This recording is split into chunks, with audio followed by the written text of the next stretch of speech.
Hindi ba dapat meron akong 30% dun sa makukulimbat mong pera sa mga palma? Nag-iingat lamang po ako kasi mahigpit po ngayon ng finance at saka ang accounting. Natatakot lang ako mahuli tayo. Ako na ang bagong executive assistant ni Francis. Lahat ng papeles na kailangan papirmahan sa kanya, dadaan na sa akin. Nakapasok na rin sa kumpanya ni na Francis si Tata. She won't last long. Gagawin kong lahat para mapalayas yung tatang yon sa kumpanya ng mga palma. Kung mayroong magnanakaw sa kumpanyang to, baka kayo po yun, Miss Charmaine. Di ba ninanakawan niyo si Sir Gov? Anong sinabi mo?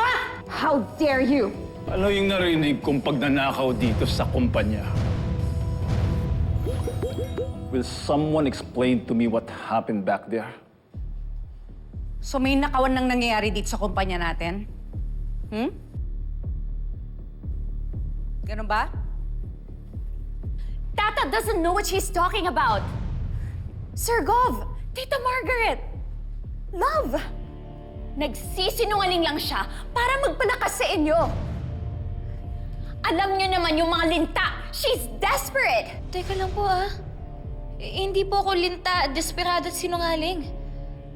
Ayoko naman po umabot sa ganito eh. Sadyang napansin ko lang talaga yung listahan na to na napakamahal po ng mga rekado na in-order para po sa Kuya Joel's.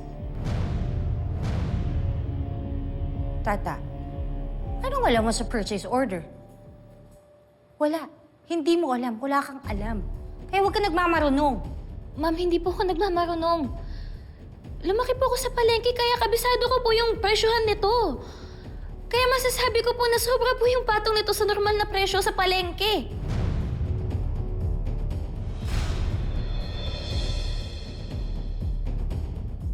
Sir Gov, hindi ko naman ako magagawa yun. Saka, napakadali namang umimbento tsaka gumawa ng papel na ganyan. Sinisiraan lang ako ng babaeng ito. Sir Gov, what are we gonna do? I will handle these accusations fairly. Pero kung sino man ang nagsisinungaling sa inyo, hindi lang kayo mawawala ng trabaho. I will make sure mananagot kayo sa batas. Ako mismo ang mag-iimbestiga nito.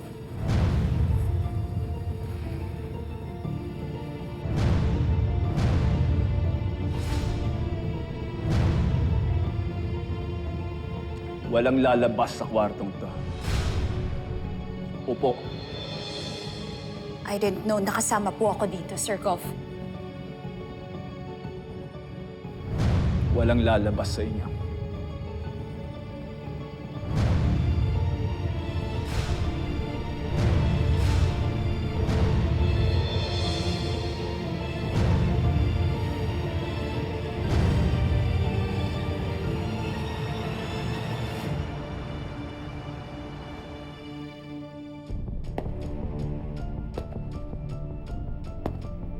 You'll be facing charges of fraud, embezzlement, and forgery, Charmaine.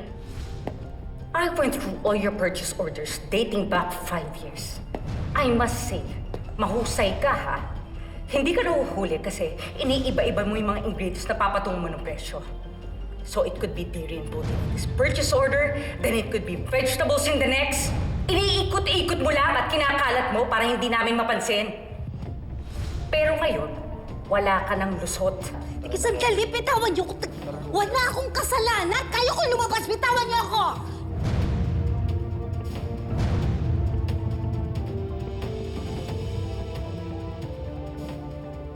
Venice? May kinalaman ka ba dito?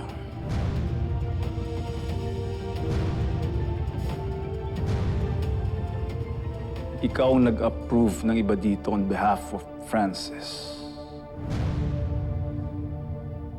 I'm asking you, are you an accomplice to this crime? No, Sir Gov. Wala akong kinalaman sa kalokohan ng babaeng yan.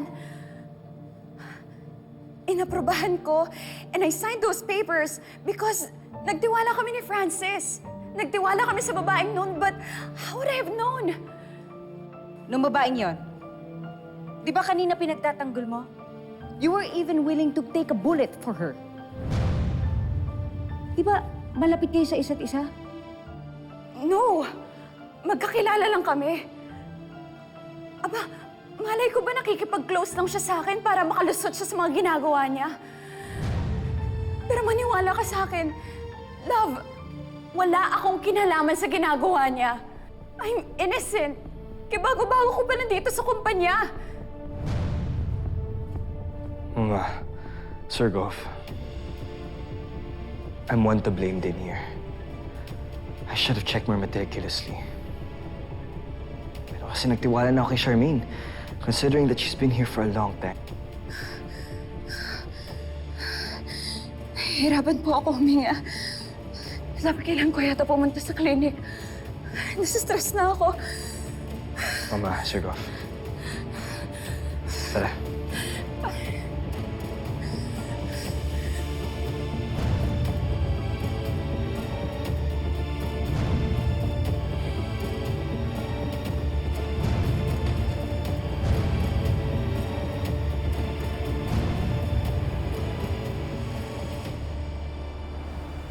Oh, Bien, ilan nga ulit order nyo? 6, palagay na lang ako dito. Anin daw, tikboy. Buti naman na tinagap mo tong racket na inalok ko sa'yo, Chong. Itong pagde-deliver ng beer. Ang buti na to, para meron akong pinagkakabalang iba. Bukod dun sa batchoy nila, tata. Ano? Nahirapan ka na palagi mo nakikita at nakakasama si Tata, ano? Sinabi ko naman kasi sa'yo, eh. Ligawan mo na. Ligawan? Hindi ko nga masabi sa kanya na gusto ko siya, eh. At saka, kapag ginawa ko yun, baka mailang na siya sa akin tapos magbago na tingin niya sa akin. Chong naman, ganyan talaga pag pumapag-ibig, eh. Sabi ko naman sa'yo, isugal mo na yung pagkakaibigan ni Tata. Malay mo, jackpot, di ba? Eh kung talo, eh di pati pagkakaibigan namin. Sayang lang. Iba talaga to si Tata, ano? Ang lakas ng dating. Kursunada mo, eh. Manang na manang yan. Aba, isang bote lang ng gin yan. Mawawala pagkamanang sa akin yan si Tata. Baka nga ako pasayawan yan, eh. Order ko. Yabang. Kumaya, 3. Sabi ko naman sa'yo, halikan ko kahit talampakan ni Tata. Loko. Hoy! Bastos ng bunganga mo, ah. Bakit di mo alam kaibigan ko yan? Bakit? Natikban mo na si Tata? Aminin mo na! Pinagpapantasyahan mo rin yun! Gago ka. Uy, hala!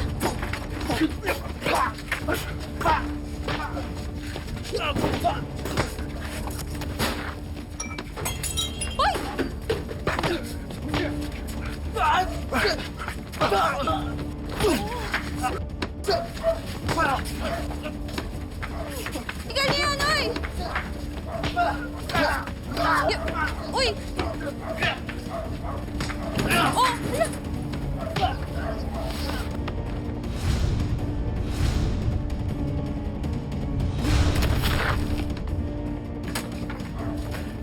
Tama na yan, oy! Ito talaga mga lasinggerong to! Nabilitaan pa ako may balak kayo sa kanya. Kailangan nyo aabutin nyo. Pati tatay mo, uupakan ko. Hayaan mo na yan.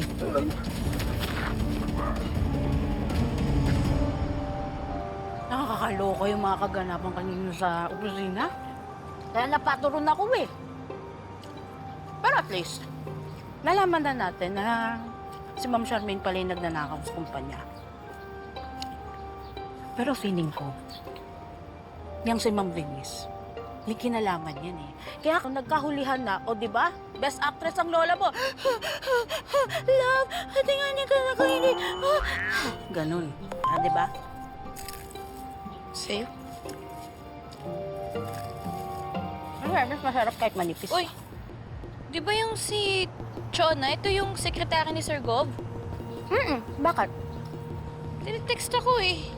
Ano sabi? Kunin ko daw yung mga gamit ko, tapos bigay ko daw kay Sir Gov. Bakit kaya? Hindi kaya tatanggalin na ako? Bakit ka tatanggalin? Eh, ikaw ngayon nakadiscover ng anomalya doon sa kumpanya. Eh kasi di ba nasira yung Xerox machine? Tapos sinisisi ako ni Ma'am Venice. Eh ang mahal nun, di ba? bilisan ko na daw. O, alin na, ubusin na natin to. Bumalik na tayo. Tara. Nakapagpalit na ako for investors meeting. Matagal pa ba si Tata? Sir, Ma'am.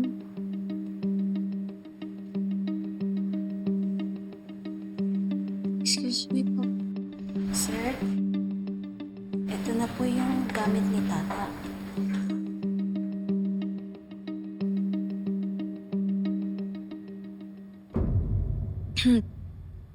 Sir, alam ko naman po na dahil po nasira ko yung Xerox dito sa office kaya po mawawalan po ako ng trabaho. Sorry po. What are you talking about, Tata? Kaya ako pinakuha mga gamit mo para ilipat sa kabilang room. I'm promoting you to be my executive assistant. Talaga po? Oh, thank you po, sir. Clearly, you have an eye for detail. And more importantly, you have integrity. With what you did, you showed that you care about this company. And we both know kung bakit lagi ka pinag-iinitan ni Venice. Dahil nagsiselos siya kay Francis, di ba? With your promotion, mapoprotektahan kita. Congrats, Ma'am Tata. Tata lang. Mr. Miento will show you your new office. Oo naman. Tara, Ma'am Tata. Congrats. Tata lang. Thank you po, sir. Thank you po, ma'am. Tara na. Kunin ko po ulit, sir. Tara na. Excuse me po. Thank you po.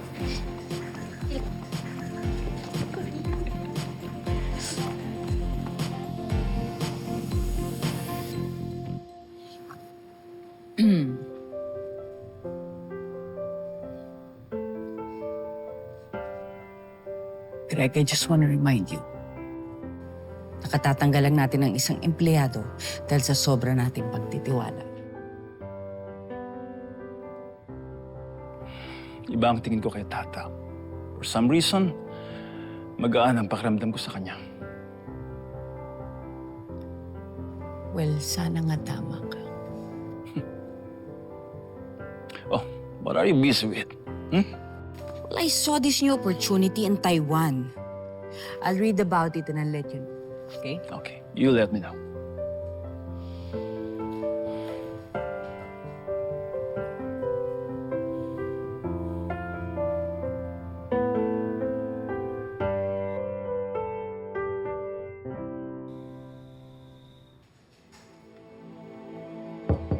Sir, si Emil po.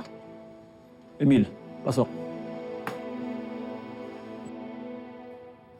Sir Gov, natunto na po namin ang kinaroroonan ng taong pinapahanap mo. Si Maria Carmen Agoncillo. But unfortunately, napag-alaman po namin na pumanaw na siya. Pero nahanap po namin ang kanyang puntod. Patay na si Carmen?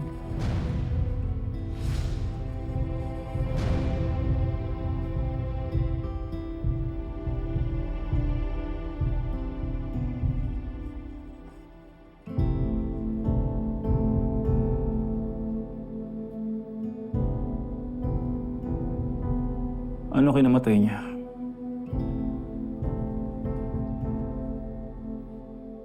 Ayon po sa informant, namatay po siya sa sakit sa baga.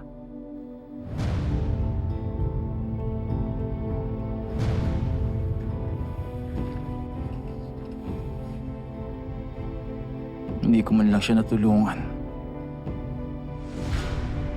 Hindi ko man lang siya nakita nung mamamatay na siya.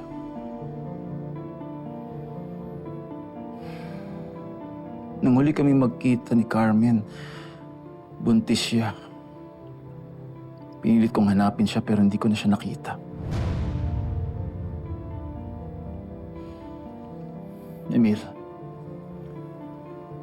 Dapat kong makita ang anak ko kay Carmen. Yes, Sir Gov. Gusto ko mabigyan siya ng magandang buhay. Makabawi man lang ako sa mga kasalanang ginawa ko sa kanila ng nanay niya. Kailangan ko makita ang anak ko. Baka kung saan na siya nakatira, kung anong kinakain niya. I wanna give her everything I have. Gusto kong iparanas sa kanya ang buhay ng isang palma.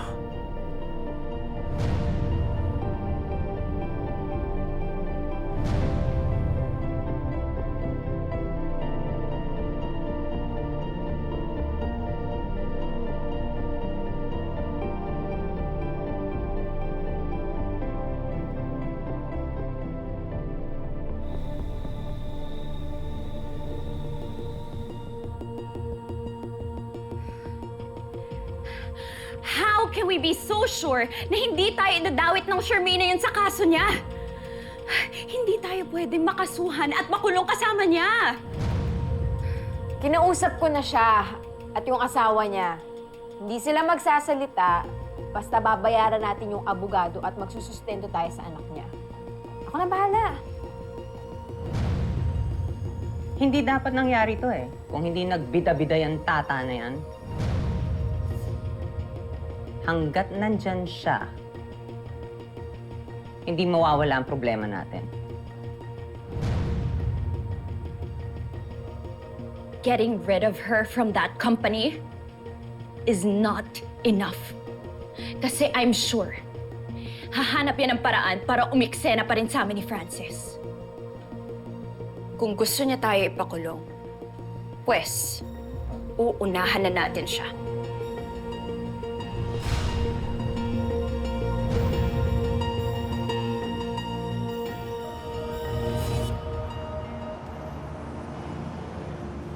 Binalik kita sa company as a second chance, which means you have to work harder. And yet you didn't even realize na ninanakaw na tayo nila Charmaine. The next time na maulit ang pangyayaring to, I'm telling you, Francis, ikaw na mawawalan ng trabaho.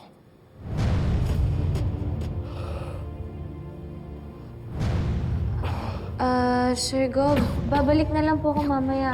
No. Come in, tata. Tayo nagagawa ng trabaho na hindi kayang gawin ng iba. I'll go back to my office, Sir Gov. And I'll make sure to address all of Charmaine's misconducts with corrective actions. Hindi na. Umuwi ka na. Kung makahawa ka pa dito, padadala ko lang kay tata sa bahay ang mga trabaho mo. Okay, Sir Gov.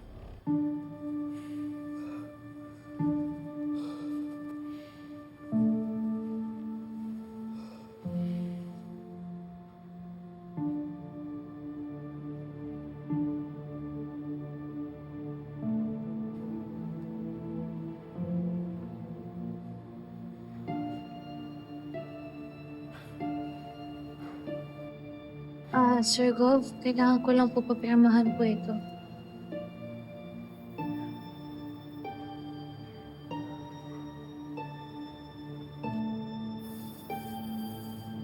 Masanay ka na sa akin, tata. Ang trabaho, trabaho. Hindi pwedeng huminto ang trabaho kahit may sakit ka. Maraming nakaasa sa company.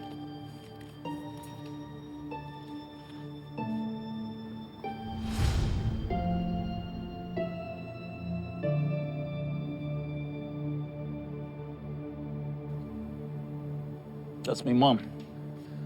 Dulce Palma. Everybody calls her Lola Sweet. Lola Sweet. Siguro po, sweet po siya, no? On the contrary, sa kanya ko lahat natutunan ng pagiging stricto ko sa trabaho. Our restaurants were named after my dad, Sir Joel Palma. Dugot pawis ang pinuhunan ng mga magulang ko para sa kumpanyang ito. And all of our businesses. Kung ano nakikita niyo sa akin, triple ang pagiging stricto nila. After this, bring this all to Francis. Sige po. Pero, Sir Gov, may sakit po si Sir Francis eh. Baka hindi niya po kayanin to. Kung hindi niya kakayanin, may mga taong hindi susweldo. Naintindihan ko po.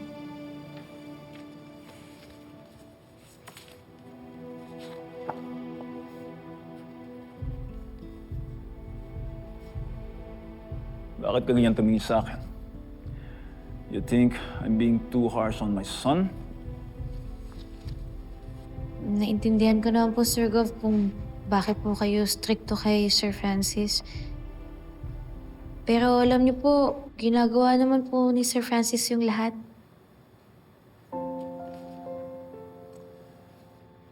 He is doing everything, but still not good enough.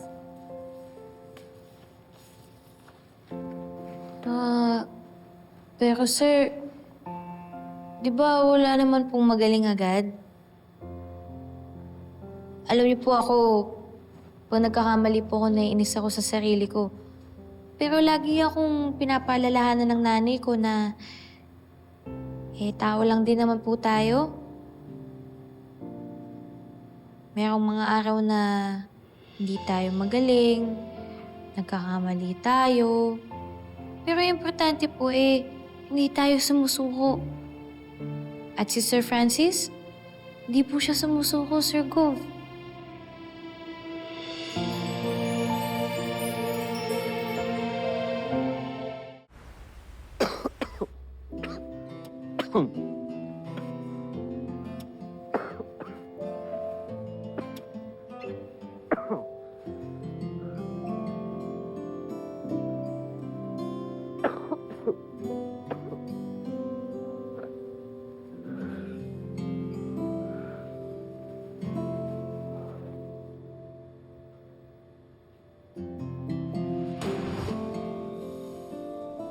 Kuya,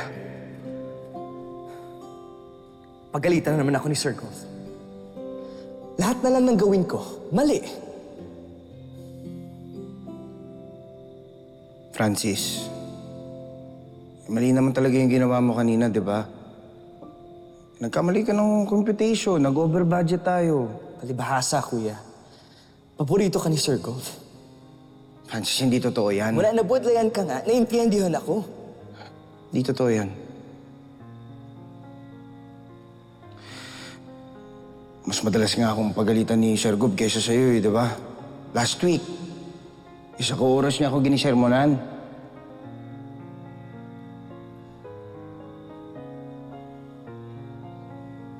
Well, hindi naman talaga tayo mga totoong anak ni Sir Gov. No wonder he treats us this way. Francis, hindi na matuod. Tsaka parang hindi ka naman sanay kay Sir Gov.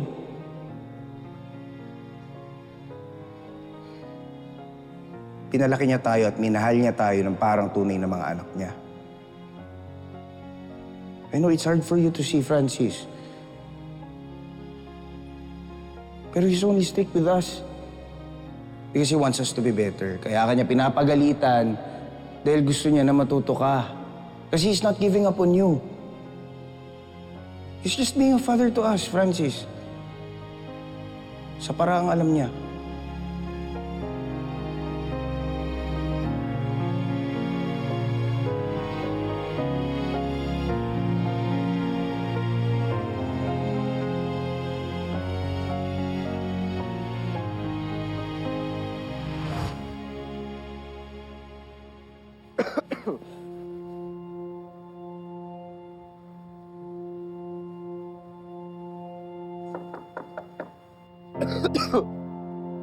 Pasok. Sir Francis?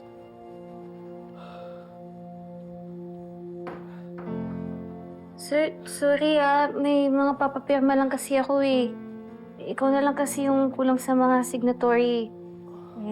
Para sana makasahod na yung mga tao sa Makalawa, kailangan mo pirmahan to. Okay na. Review ko lang.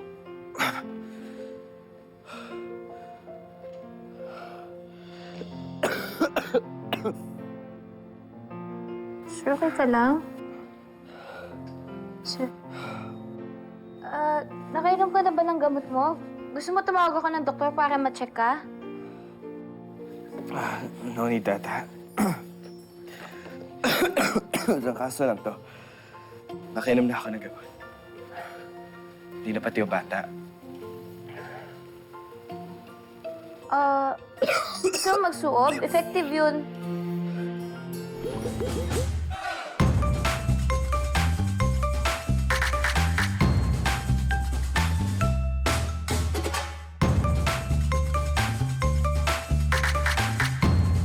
May magnanakaw dito sa mansyon!